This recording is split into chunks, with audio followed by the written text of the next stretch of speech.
بسم الله الرحمن الرحيم نحمده ونصلي على رسوله الكريم أما بعد أعوذ بالله من الشيطان الرجيم بسم الله الرحمن الرحيم فأما الزبد فيذهب جفاء وأما ما ينفع الناس فيمكث في الأرض صدق اللہ العظیم۔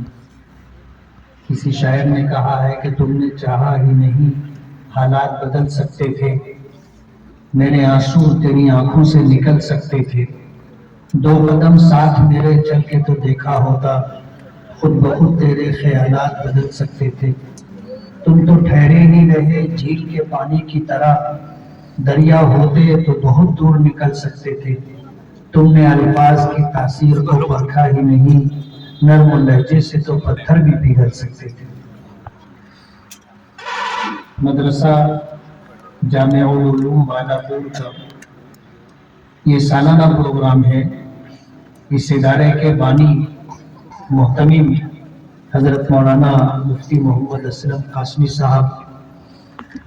اسٹیج بہت بڑا ہے اور اللہ کا بہت بڑا کرم ہے کہ اس اسٹیج پر جہاں حفاظ کرام ہیں وہیں علماء کرام بھی ہیں، مفتیان اعظام بھی ہیں اور قاضی حضرات بھی ہیں، اور ڈپلومہ ان انگلش جو مرکز المعارف بمبئی کی طرف سے اس ادارے میں ایک شاخ قائم کی گئی ہے، اس سے فراغت حاصل کرنے والے ہمارے طلباء بھی ہیں، قرآن کریم حفظ کرنے والے بچے بھی ہیں، اور ان بچوں میں ایک بچہ ایسا بھی ہے جس نے ایک نشست میں پورا قرآن پاک سنایا ہے۔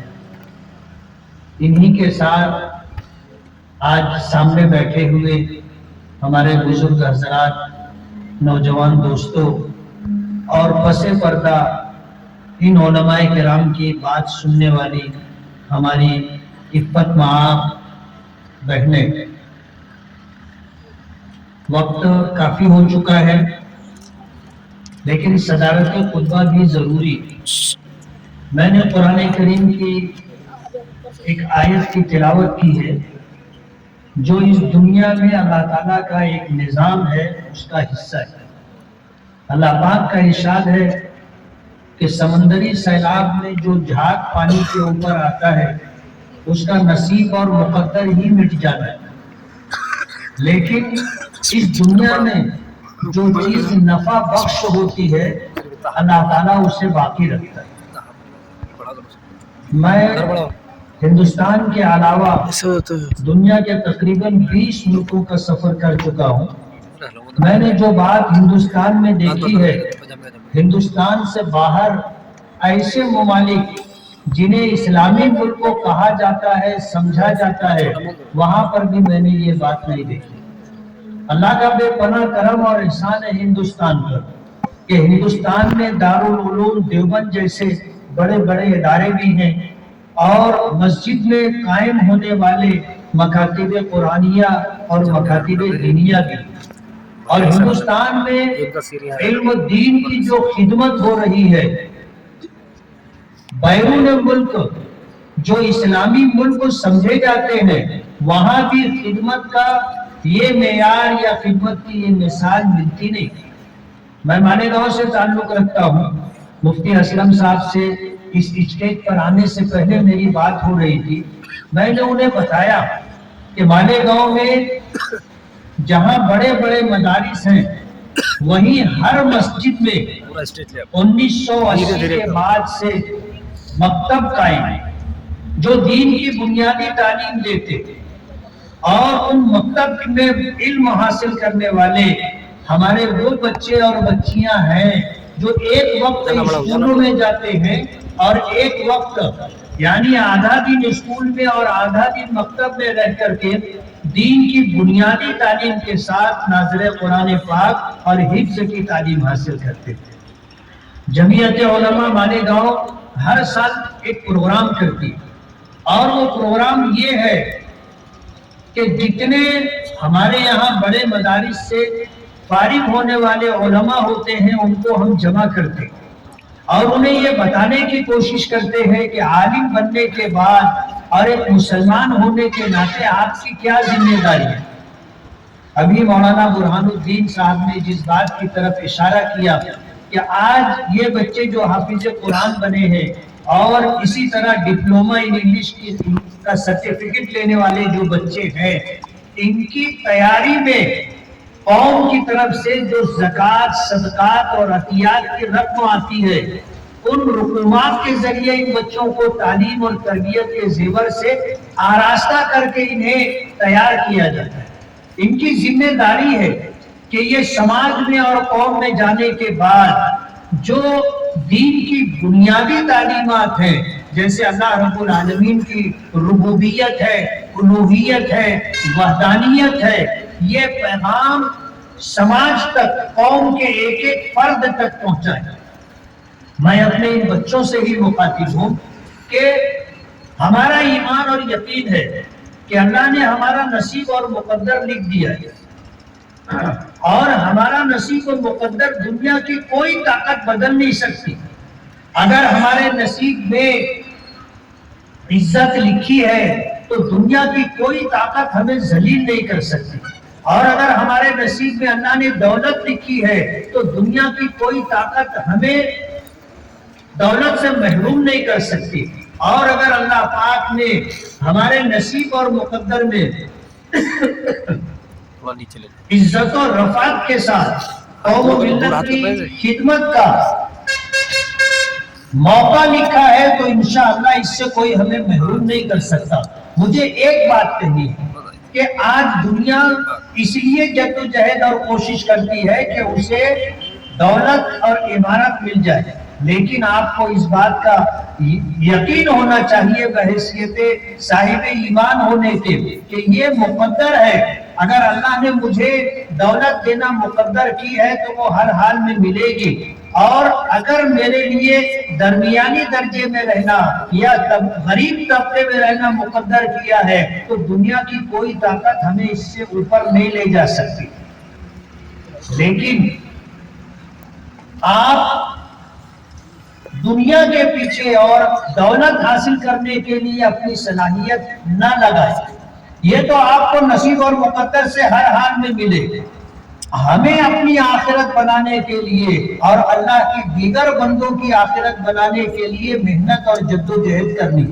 میں اپنے ان بچوں سے کہنا چاہوں گا کہ آپ کا نصیب و مقدر آپ کے ساتھ ہے، اور یہ اللہ پاک کی طرف سے طے ہے۔ جو آپ کو ملنا ہے ہر حال میں ملے گا، دنیا کی کوئی طاقت اس میں کمی بیشی نہیں کر سکتی۔ لیکن اپنی آخرت بنانے کے لیے ہمیں خود جدوجہد اور کوشش کرنی ہوگی۔ آپ ایسا نہ سمجھیں کہ آپ دین کا راستہ چھوڑ کر کے اگر دنیا داری کے راستے پہ چلے جائیں گے تو آپ کا نصیب اور مقدر بدل جائے گا، ایسا نہیں۔ شیخ سعدی رحمت اللہ علیہ نے گلستان میں ایک قطع، ایک ربائی انہوں نے لکھی ہے کہ اگر روزی بدانش برفزودے زنادہ تنگ تر روزی نہ بودے، اگر عقل و دانش کی بنیاد پر آدمی مالدار ہوتا تو دنیا میں بے وقوف سے زیادہ تنگ دست اور محتاج کوئی دوسرا نہیں ہوتا۔ مگر آنا کے روزی رساند کہ عاقل اندری حیران بماند، لیکن یہ اس کی شان ہے اللہ رب العالمین کی کہ جاہل لوگوں کو، بے پڑھے لکھے لوگوں کو، بے وقوف لوگوں کو، جن کو کم عقل کہا جاتا ہے، ایسے لوگوں کو اللہ تعالیٰ اس طرح نوازتا ہے کہ عقل مند لوگ حیران رہ جاتے ہیں۔ آپ کبھی ایسا نہ سمجھیں کہ آپ عالم بن گئے، آپ حافظ بن گئے تو آپ کے عالم اور حافظ بن جانے سے آپ کا نصیب اور مقدر غربت میں لے کے چلا جائے گا، ایسا نہیں۔ جو آپ کے نصیب کی روزی ہے ہر حال میں آپ کو ملے گا۔ آپ اپنی ذات کو نفع بخش بنائیے، یہ قدرت کا ایک نظام ہے اور ایک کسوٹی ہے جو اللہ پاک نے اس دنیا میں جاری و ساری رکھا ہے۔ اگر آپ کی ذات نفع بخش ہوگی تو اللہ آپ کو ہر حال میں باقی رکھے گا، اور اگر آپ کی ذات میں نافعیت نہیں ہے، آپ اللہ کی مخلوق کے لیے نفع بخش نہیں ہے، تو اللہ کو آپ کی کوئی پرواہ نہیں۔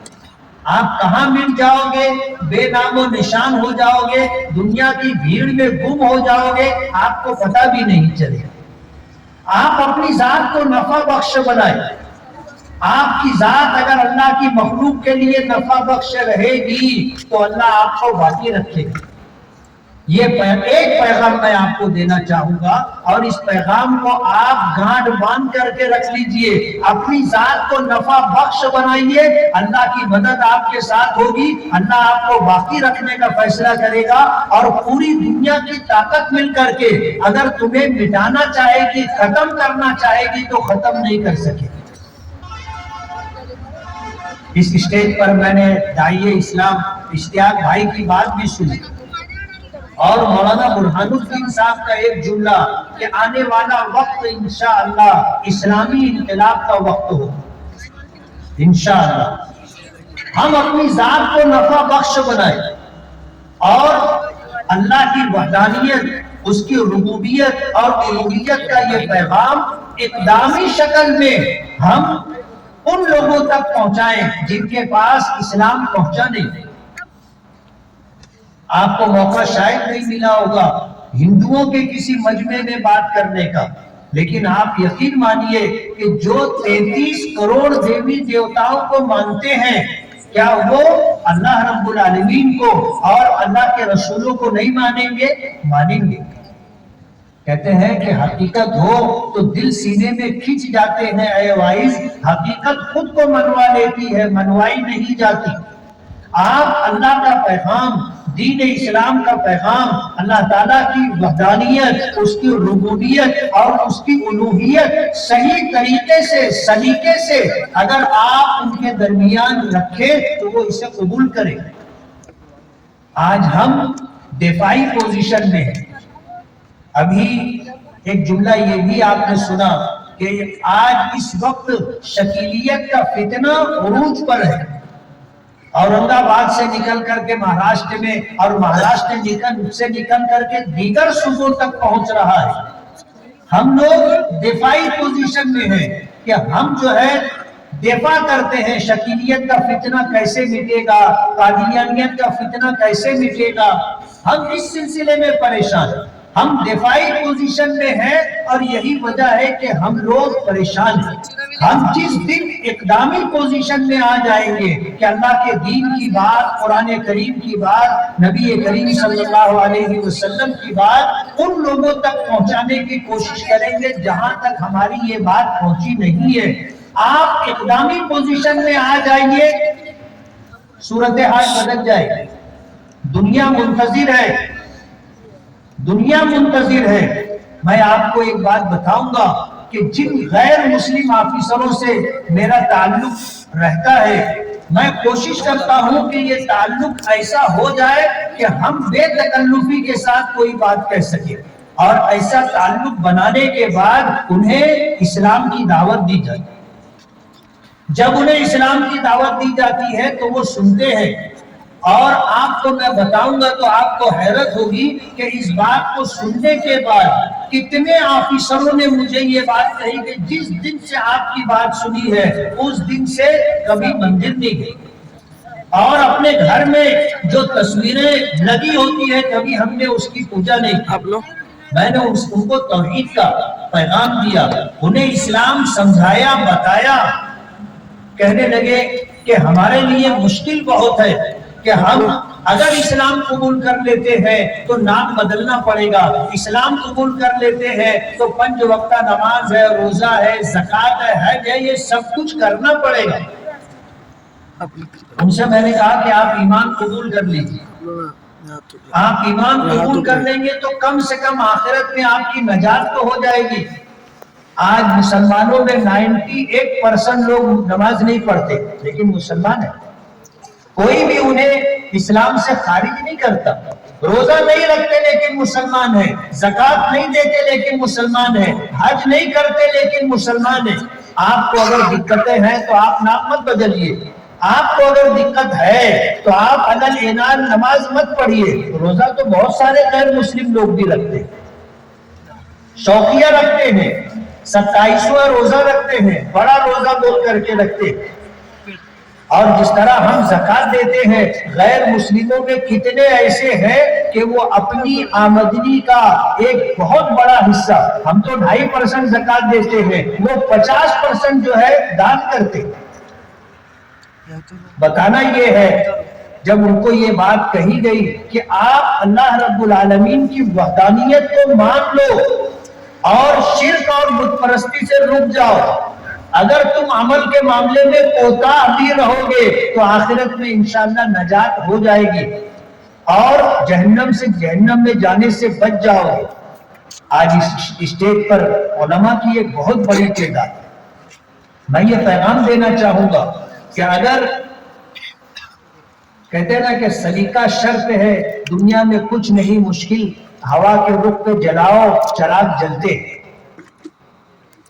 سلیقہ شرط ہے، دنیا میں کچھ نہیں مشکل، ہوا کے رخ پہ جلاؤ چراغ جلتے ہیں۔ آج ضرورت اس بات کی ہے کہ ہم لوگ اسلام کا پیغام غیر مسلموں تک پہنچائیں۔ ملک کے حالات آج جس طرح ہمیں انتہائی سخت اور دشوار کن نظر آ رہے ہیں، لیکن میں آپ کو بتانا چاہوں گا کہ زمین بہت نرم ہے، زمین بہت نرم ہے، اور وحدانیت کا پیغام اگر ہم صحیح طریقے سے سلیقے سے ان تک اگر پہنچائیں گے وہ قبول کریں گے۔ اور ایک وقت آئے گا، ہم نہیں تو ہماری آنے والی نسلیں دیکھیں گی کہ ہندوستان سے ہی دنیا میں اسلامی انقلاب آئے گا، جس کی خبر نبی کریم صلی اللہ علیہ وسلم نے خود دی ہے۔ امام بخاری رحمۃ اللہ علیہ نے باب باندھا ہے، باب غزوۃ الہند۔ آج اس کی الگ الگ طریقے سے غیر مسلم لوگ تشریح کر رہے ہیں۔ میں آپ کو بتانا چاہتا ہوں، اقبال نے کہا تھا کہ میرے عرب کو آئی ٹھنڈی ہوا جہاں سے، میرا وطن وہی ہے، میرا وطن وہی ہے۔ یعنی یہ صورتحال ہندوستان سے وجود میں آئی۔ آج ضرورت اس بات کی ہے کہ ہم اپنی بھی اصلاح کریں اور اپنے مسلمان بھائیوں کی اصلاح کی کوشش کریں، اسی کے ساتھ اسلام کا پیغام آج ان لوگوں تک پہنچائیں جو غیر مسلم ہیں، جن تک یہ پیغام پہنچا نہیں۔ بہت درد کے ساتھ آئیے اسلام اشتیاق بھائی نے یہ بات کہی کہ آج 50 سال سے زائد عرصہ گزر گیا، ہم اپنے غیر مسلم بھائیوں کو اذان کا معنی و مطلب بھی نہیں بتا سکتے۔ آج وہ کہتے ہیں کہ کیا نہ تم کو نماز پڑھنی ہوتی ہے تو اکبر بادشاہ کا نام کیوں لیتے ہو، اکبر بادشاہ کا نام بار بار کیوں لیتے ہو؟ ظاہر بات ہے انہیں معلوم نہیں ہے اذان کیا ہے، انہیں پتہ ہی نہیں ہے۔ اگر ان کو اس کا معنی و مفہوم بتایا جائے تو وہ اسے قبول کرتے ہیں، اور آئندہ کبھی اذان کے تعلق سے یہ بات نہیں آتی کہ مائک اتروا دیں گے، لاؤڈ اسپیکر بند کروا دیں گے، اذان بند کروا دیں گے، اس طرح کی بات نہیں ہوگی۔ ضرورت اس بات کی ہے کہ ہم اپنی ذات کو نفع بخش بنائیں، اور جس دن ہندوستان کا مسلمان اپنے آپ کو نفع بخش بنا لے گا، دنیا ہندوستان میں انقلاب آئے گا، اور یہ انقلاب دنیا میں انقلاب لانے کا سبب بنے گا۔ میں اپنے بچوں سے یہی بات کہنا چاہوں گا کہ ہم تو زندگی کے آخری پائیدان پر ہیں، آپ کی شروعات ہے، یہ کام آپ کو کرنا ہے۔ آپ اسلام کا پیغام غیروں تک کیسے پہنچا سکتے ہیں، اس بات کی کوشش کریں، اور یہی چیز جو ہے نفرت کو محبت سے بدلے گی۔ انہیں یہ اس بات کا احساس ہونا چاہیے کہ ہماری دنیا تو دنیا ہے، یہ ہماری آخرت بنانے کے لیے فکر مند ہے، اور جس دن یہ احساس ان کو ہو جائے گا کہ یہ ہمارے ہمدرد ہیں، یہ ہمارے خیرخواہ ہیں، تو ملک میں نفرت کا جو ماحول بنایا جا رہا ہے اور جس کی کوشش بہت منظم طریقے سے کی جا رہی ہے، انشاءاللہ اس کا توڑ ہو جائے گا اور ہندوستان میں انقلاب آئے گا، اور آنے والا وقت انشاءاللہ اسلام کا وقت ہوگا۔ میں ادارہ حاضہ کے محتمم بانی مولانا مفتی محمد اسلم صاحب کو، ان کے صاحبزادگان کو، اس ادارے کے تمام اساتذہ کرام کو اور تمام ہی معاونین کو دل کی گہرائیوں سے مبارکباد دوں گا کہ ہندوستان ایک ایسا ملک ہے کہ یہاں مدارس کے ذریعے سے اسلام کی جو خدمت کی جا رہی ہے، اس کی وجہ سے مسجدوں کو امام ملتے ہیں اور مکتب میں ہمارے بچوں کو دینی تعلیم کے لیے اساتذہ کرام ملتے ہیں۔ اگر یہ مدارس بند ہو گئے تو حال وہی اسپین جیسا ہوگا، اسپین جیسا حال ہوگا کہ 800 سال تک مسلمانوں کی حکومت رہی، لیکن آج وہاں اسلام کے نام پر کچھ بھی نہیں ہے سوائے مسجد قرطبہ کے جو چرچ بن چکی ہے اور محل الحمراء کے کھنڈرات باقی ہے، باقی اسلام کے نام پر کچھ بھی نہیں۔ یہ مدارس دین کے قلعے ہیں۔ ان مدارس کو علامہ اقبال نے کہا تھا کہ ان کو ان کی حالت پر رہنے دو، اگر یہ مدارس نہیں رہے تو وہ تباہی و بربادی آئے گی جو میں اسپین میں دیکھ کر کے آیا۔ اس لیے ان مدارس کا وجود ہم مسلمانوں کے لیے بسا غنیمت ہے۔ میں آج اس جلسے میں موجود تمام ہی شرکا سے یہ گزارش کروں گا کہ مدارس دینیہ کی آپ اپنی زکوٰۃ، صدقات اور عطیات کے ذریعے بھرپور تعاون کریں، اور آپ کا یہ تعاون انشاءاللہ اسلام کے لیے، آپ کا یہ تعاون ہندوستان میں بسنے والے مسلمانوں کے لیے بہت نفع بخش ہوگا، اور اللہ پاک اس کی جزا آپ کو آخرت میں دے گا، دنیا میں بھی اس کی برکات سے آپ کو محروم نہیں کرے گا۔ میں پھر شکر گزاری کے ساتھ اپنی بات ختم کرتا ہوں۔ وآخر دعوانا ان الحمدللہ رب العالمین۔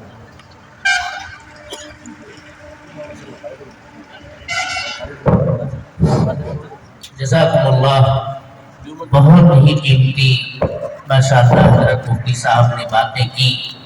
وقت اجازت نہیں دے رہا ہے، ورنہ روئے گل سیر ندیدے وہ بہار آخر سن، بہت قیمتی نصیحتیں ہو رہی تھی۔ ہاں، حضرت سے ہی گزارش ہے کہ حضرت دعا بھی فرما دیں۔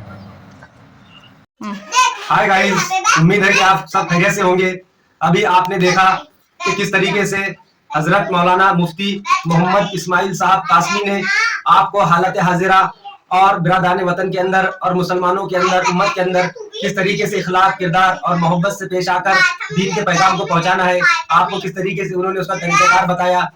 اور میں امید کرتا ہوں کہ آپ حضرت کی ان باتوں پر عمل کریں گے، جو کہ رکن اسمبلی MLA بھی ہے مالیگاؤں سے اور کسی تعارف کے محتاج نہیں ہے، لہٰذا آپ ان کی باتوں پر عمل کریں اور ایک کامیابی کی راہ پر گامزن ہو۔ اللہ حافظ۔